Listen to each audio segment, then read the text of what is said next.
నమస్తే రమణ సార్. నమస్తే. Welcome to Mark TV Telugu. And sir మీ గురించి తెలుసుకోవాలనుకుంటున్నాము. మీ గురించి చెప్తారా? అంటే మీ గ్రాడ్యుయేషన్, మీ క్వాలిఫికేషన్, ఇండస్ట్రీ ఎక్స్పీరియన్స్ ఏమని చెప్పండి. ఓకే, సో నా పేరు రమణ భూపతి అండి. నేను బీటెక్ కంప్యూటర్ సైన్స్ చదివాను. నేను తర్వాత నేను సత్యం, ఎసెన్షియల్ అండ్ ఐటీ కంపెనీస్లో వర్క్ చేశాను. వర్క్ చేసేటప్పుడు ఐటీ ఇండస్ట్రీకి కావాల్సిన మ్యాన్ పవర్ అయితే ఎవరైతే ఐటీ ఎంప్లాయీస్ ఉన్నారో వీళ్ళు ఇంటర్వ్యూస్కి వచ్చినప్పుడు స్టూడెంట్స్ సో ప్రాపర్గా వాళ్ళు ఇండస్ట్రీ స్కిల్స్కి తగ్గట్టుగా వాళ్ళ యొక్క టాలెంట్ లేదు అన్న గ్యాప్ని గమనించి సో 2010లో నేను క్వాలిటీ థాట్ అనేటటువంటి సాఫ్ట్వేర్ ట్రైనింగ్ ఇన్స్టిట్యూట్ని స్టార్ట్ చేయడం జరిగింది. సో 2010 నుంచి ఇప్పుడు నేను 14 years జర్నీలో ప్రజెంట్ నేను ఒక 22 కోర్సెస్లో 20,000 మందికి ప్రతి సంవత్సరం సాఫ్ట్వేర్ ట్రైనింగ్ ఇచ్చి వాళ్ళకి career guidance, internship and placements అనేవి ఇవ్వడం జరుగుతుంది. సో ఓవరాల్గా నా ప్రొఫైల్ ఏంటంటే నేను బీటెక్ కంప్యూటర్ చదివాను. బీటెక్ కంప్యూటర్ సైన్స్ చదివి సాఫ్ట్వేర్ ఇంజనీర్గా వర్క్ చేసి ప్రజెంట్ సాఫ్ట్వేర్ ట్రైనర్గా సాఫ్ట్వేర్ ట్రైనింగ్ ఇన్స్టిట్యూట్ ఫౌండర్గా ఉన్నాను. ఓకే, క్వాలిటీ థాట్ అది నేను చాలా డిఫరెంట్గా ఉంది. ఏమైనా థాట్ ఉందా దీని వెనకాల? సో అదేం లేదండి, అంటే బేసికల్గా ఏంటంటే క్వాలిటీ థాట్ అనే నేమ్ నేను సెలెక్ట్ చేసుకోవడం కనుక so my dream is to build a quality education institution in all aspects. So ఈ క్వాలిటీ ఎడ్యుకేషన్ ఇన్స్టిట్యూషన్ బిల్డ్ చేయడానికి నేను అనుకున్నప్పుడు లైక్ ఒక నాణ్యమైన ఆలోచన క్వాలిటీ థాట్ అనేది తీసుకోవడం జరిగింది. So basically it's a typical educational institution. Quality thought ఎప్పుడు స్టార్ట్ చేశారు? క్వాలిటీ థాట్ నేను 2010లో స్టార్ట్ చేశానండి. 2010లో ఓన్లీ 2 స్టూడెంట్స్ తో స్టార్ట్ అయ్యింది. ఇప్పుడు 20,000 మంది స్టూడెంట్స్ కి 20,000 కోర్సులు ట్రైనింగ్ ఇస్తాం. ఈ మొత్తం జర్నీలో మేము ఫాలో అయింది ఏంటంటే అసలు ఐటీ ఇండస్ట్రీకి ఎగ్జాక్ట్ గా ఏం కావాలి అనేది చాలా బెస్టింగ్ ఉంటుంది. అంటే ఒక కోర్స్ నేర్చుకోవడం చాలా ఈజీ, బట్ ఆ కోర్సులో రియల్ టైమ్ సినారియోస్ నేర్చుకోవడం, ప్రాజెక్ట్స్ చేయడం, దాని ఇంటర్న్షిప్స్ చేయడం లాంటి కొన్ని ఇన్నోవేటివ్ మెథడ్స్ ఫాలో అయ్యి ఎక్కువ మంది ప్లేస్మెంట్ ఇవ్వడం జరిగింది. ఓకే, ఎంతమంది పిల్లలు ఎన్రోల్ అయ్యారు అండ్ ఎంతమంది పిల్లలకి ప్లేస్మెంట్స్ వచ్చాయి? సో ప్రెసెంట్ అంటే మన దగ్గర పర్ ఇయర్ అంటే మనం తీసుకుంటే డిఫరెంట్ కోర్సెస్ కి ఒక కోర్స్ కి ఇప్పుడు మీరు ఫర్ ఎగ్జాంపుల్ మన దగ్గర ఆర్టిఫిషియల్ ఇంటెలిజెన్స్ అనుకోండి, ఒక 100 మెంబర్స్ జాయిన్ అవుతారు యావరేజ్ మీద. ఈ 100 మెంబర్స్ లో ఒక 20-30 మెంబర్స్ కి ఆటోమేటిక్ గా వాళ్ళ స్కిల్ తో వాళ్ళకే జాబ్స్ వచ్చేస్తాయి. అంటే కోర్స్ అవగానే వాళ్ళు నౌకరీ, మానిస్టర్ ఇట్లా linked in photos jobs upload చేస్తారు. కొంతమంది ఎవరైతే వాళ్ళు ప్లేస్ అవ్వటానికి ఇబ్బంది ఉంటుందో మేము ఏం చేస్తామంటే డైరెక్ట్ ప్లేస్మెంట్స్ కి పంపించకుండా వాళ్ళకి ప్రతి సాటర్డే మాక్ ఇంటర్వ్యూస్ కండక్ట్ చేసి వాళ్ళకి ఇంటర్న్షిప్స్ ఇచ్చి మాకు ఒక 10 మెంబర్స్ ప్లేస్మెంట్ ఆఫీసర్స్ టీమ్ ఉంది. మేము ఒక 150 to 160 కంపెనీస్ తో డైరెక్ట్ గా టైఅప్ అయి ఉన్నాం. ఈ కంపెనీస్ వాళ్ళ రిక్వైర్మెంట్స్ బేస్ చేసుకుని మాకు ఓపెనింగ్స్ పంపిస్తుంది. ఫర్ ఎగ్జాంపుల్ అంటే ఎంతమంది ప్లేస్ అవుతారు అనేది చాలా పారామీటర్స్ ని ఆధారపడి ఉంటుంది. ఫర్ ఎగ్జాంపుల్ మాకు చెన్నైలో డేటా సైన్స్ 100 మెంబర్స్ కి 100 మెంబర్స్ ప్లేస్ అయ్యారు. అక్కడ డిమాండ్ ఉంది. ఇప్పుడు హైదరాబాద్ లో ఏంటంటే సో డిమాండ్ ఉంది, ఎక్కువ సప్లై ఉంది. ఇప్పుడు ఇక్కడ అవుట్ ఆఫ్ 100 మెంబర్స్ ఒక 40-50 మెంబర్స్ ప్లేస్మెంట్ చేస్తూ ఉంటాం. ఎందుకంటే 100కి 100% జాబ్ గ్యారంటీ అనేది అసలు ఎవరు ఇవ్వలేదు. ఎందుకంటే స్టూడెంట్ ఎంత పిక్ చేసినా సరే కొంత స్టూడెంట్ సైడ్ గ్యాప్ ఉంటుంది, కొంత రెసిషన్ వల్ల ఎఫెక్ట్ ఉంటుంది. సో కాబట్టి మేము ఇప్పుడు ఫోకస్ పెట్టుకుంది ఏంటంటే ప్రెసెంట్ ఉన్న మార్కెట్ సినారియోలో 50% సక్సెస్ రేట్ అనేది మేము పెట్టుకునే ఫోకస్. ఏ కోర్స్ ఇంటర్న్షిప్స్ ఇస్తారు? సో ఇప్పుడు జనరల్ గా మా దగ్గర అడ్మిషన్ వచ్చేటప్పటికి 2 రకాలు ఉంటుంది. ఒకటి వర్కింగ్ ప్రొఫెషనల్స్ జాయిన్ అవుతారు, వాళ్ళు కూడా అప్ స్కిల్ అవుతారు. 2 ఐటీలో ఫస్ట్ జాబ్ కోసం ఏదైనా కెరీర్ గ్యాప్ వచ్చిన వాళ్ళు కానీ ఫ్రెషర్స్ కానీ జాయిన్ అవుతారు. ఈ ఫ్రెషర్స్ 2 రకాలు మళ్ళీ. ఒకటి engineering, non engineering.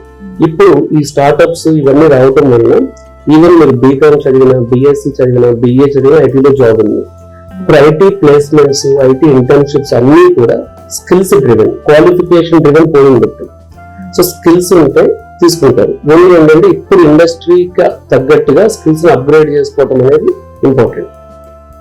Okay, and బయట మేబీ 0% ఈఎంఐ అని బోర్డు చూస్తాము, దాని గురించి ఏమైనా చెప్తారు? సో మేము కొన్ని మన ఇండియాలో నేషనల్ స్కిల్ డెవలప్మెంట్ కార్పొరేషన్ ఉంటుంది, NSDC అంటారు. ఈ NSDC కి కొంతమంది స్కిల్లింగ్ పార్ట్నర్స్ అని ఉంటారు. సో వాళ్ళు NSDC ఏం చేస్తుందంటే కొన్ని కంపెనీస్ తో education loan facility for skill development type అవుతుంది. ఎడ్యుకేషన్ లోన్ కాలేజెస్ వేరు, education loan for skill development వేరు. అలా కొన్ని కంపెనీస్ ఉన్నాయి. సో ప్రొపైల్డ్ అని ఇలాంటి ఆర్గనైజేషన్స్ ఉంటాయి. వీళ్ళు ఎన్ఎస్డిసి పార్ట్నర్ గా ఉంటూ సో క్వాలిటీ డాట్ లాంటి ఇన్స్టిట్యూషన్స్ తో అసోసియేట్ అవుతారు. సో ఎప్పుడైతే స్టూడెంట్ మన దగ్గరకు వస్తాడో వాళ్ళ దగ్గర ఫర్ ఎగ్జాంపుల్ ఒక కోర్స్ 60,000 ఫీ ఉంది అనుకోండి, వాళ్ళు 12 EMIs పెట్టుకుని 5,000 చెప్పి 12 months పే చేసుకోవచ్చు. సో కాబట్టి ఒకేసారి మనీ లేకపోయినా వాళ్ళ స్కిల్ డెవలప్మెంట్ ప్రాబ్లం కాకూడదు కాబట్టి ప్లస్ వీళ్ళందరూ ఇమీడియట్ గా జాబ్ వస్తుంది కాబట్టి వెంటనే వాళ్ళు పే చేస్తారు కూడా. సో స్కిల్ డెవలప్మెంట్ కూడా ఇప్పుడు లోన్ ఫెసిలిటీస్ అనేవి ఇండియాలో ప్రతి skill development, not only IT coaching, any మీరు బ్యాంక్ కోచింగ్ తీసుకుంటున్నారు, ఎనీ కోచింగ్, ఇప్పుడు we have a skill development loan facility. So me achievements and me awards గురించి చెప్తారా? అచీవ్మెంట్స్ అండ్ అవార్డ్స్ అనే దానికంటే కూడా మేము వేల మంది స్టూడెంట్స్ ని ట్రైన్ చేసాము. సో స్టూడెంట్స్ ప్లేస్మెంట్ అయినప్పుడు బేసికల్ గా మాకు ఉండే సాటిస్ఫాక్షన్ అనేది అతిపెద్ద అచీవ్మెంట్ ఈ ఫీల్డ్ లో ఎవరికైనా. ఏ బ్యాక్గ్రౌండ్ పిల్లలకి ఏ కోర్స్ ఇంటర్న్షిప్స్ ఇస్తారు? సో ఇప్పుడు జనరల్ గా మా దగ్గర అడ్మిషన్ వచ్చేటప్పటికి 2 రకాలు ఉంటాయి. ఒకటి వర్కింగ్ ప్రొఫెషనల్స్ జాయిన్ అవుతారు, వాళ్ళు కూడా అప్ స్కిల్ అవుతారు. 2 ఐటీలో ఫస్ట్ జాబ్ కోసం ఏదైనా కెరీర్ గ్యాప్ వచ్చిన వాళ్ళు కానీ ఫ్రెషర్స్ కానీ జాయిన్ అవుతారు. ఈ ఫ్రెషర్స్ 2 రకాలు మళ్ళీ, ఒకటి ఇంజనీరింగ్, నాన్ ఇంజనీరింగ్. ఇప్పుడు ఈ స్టార్ట్అప్స్ ఇవన్నీ రావటం వల్ల ఈవెన్ మీరు బీకామ్ చదివినా, బిఎస్సి చదివినా, బిఏ చదివినా ఐటీలో జాబ్ ఉంది. ఇప్పుడు ఐటీ ప్లేస్మెంట్స్, ఐటీ ఇంటర్న్షిప్స్ అన్నీ కూడా స్కిల్స్ డ్రివెన్, క్వాలిఫికేషన్ డ్రివెన్ పోయింది. సో స్కిల్స్ ఉంటే తీసుకుంటారు. ఓన్లీ ఏంటంటే ఇప్పుడు ఇండస్ట్రీకి తగ్గట్టుగా స్కిల్స్ ని అప్గ్రేడ్ చేసుకోవటం అనేది ఇంపార్టెంట్. అంటే కెరీర్ గైడెన్స్ అని చెప్పి కాన్సెప్ట్ ఉంటుంది నా దగ్గర. సో వచ్చిన స్టూడెంట్ యొక్క టాలెంట్ ఏంటి, తన పాస్ట్ ఎక్స్పీరియన్స్ ఏమైనా ఉందా, కెరీర్ గ్యాప్ ఎంత వచ్చింది, తన ఫ్రెషర్ అయితే కోడింగ్ ఇంట్రెస్ట్ ఉందా, అనలిటికల్ స్కిల్స్ ఎలా ఉన్నాయి, ఇలా కొన్ని పారామీటర్స్ బేస్ చేసుకుని సో వీ డివైడ్ అన్నట్టు డెవలప్మెంట్ కోర్సెస్ కొంతమందికి, టెస్టింగ్ కొంతమందికి, అడ్మిన్, ఇలా ఐటీలో చాలా కోర్సెస్ ఉంటాయి. అలా వాళ్ళని డివైడ్ చేయడం అనేది జరుగుతుంది. అంటే మీరు అడిగిన ఎగ్జాక్ట్లీ ఏ కోర్స్కి ఎవరు సూటబుల్ అనేది ఇట్లా డైరెక్ట్ గా చెప్పే విషయం కాదు, అది డిపెండ్స్ అపాన్ సిచ్యువేషన్. కొంతమంది బీటెక్ కంప్యూటర్ సైన్స్ వాళ్ళు వస్తారు, కానీ వాళ్ళకి ప్రోగ్రామింగ్ ఇంట్రెస్ట్ లేకపోతే సో వాళ్ళకి మేము అంటే వాళ్ళు అనాలిసిస్ బాగుండొచ్చు, so we refer them to data analyst కానీ. సో అంటే వాళ్ళకి అసలు ఇమ్మీడియట్ గా జాబ్ కావాలా, లేకపోతే వాళ్ళు ప్రజెంట్ ఏ స్టేట్ లో ఉన్నారు, సో వాళ్ళకి ఇంకా టైం వేస్ట్ అవ్వకుండా ఏ కోర్స్ అయితే బాగుంటుంది అనేది ఇది వేరీ అవుతూ ఉంటుంది. ఇప్పుడు ప్రజెంట్ జనరేటివ్ AI మార్కెట్ బాగుంది, ఎక్కువ మంది మేము జనరేటివ్ AI రికమెండ్ చేస్తాం. లాస్ట్ ఇయర్ ఫుల్ స్టాక్ ఎక్కువ మంది రికమెండ్ చేస్తాం. అంతకుముందు 1 సంవత్సరం టెస్టింగ్ లో చాలా ఓపెనింగ్స్ ఉన్నాయి. అంటే ఇది ఒక్కసారిగా అంటే it's not a straight answer.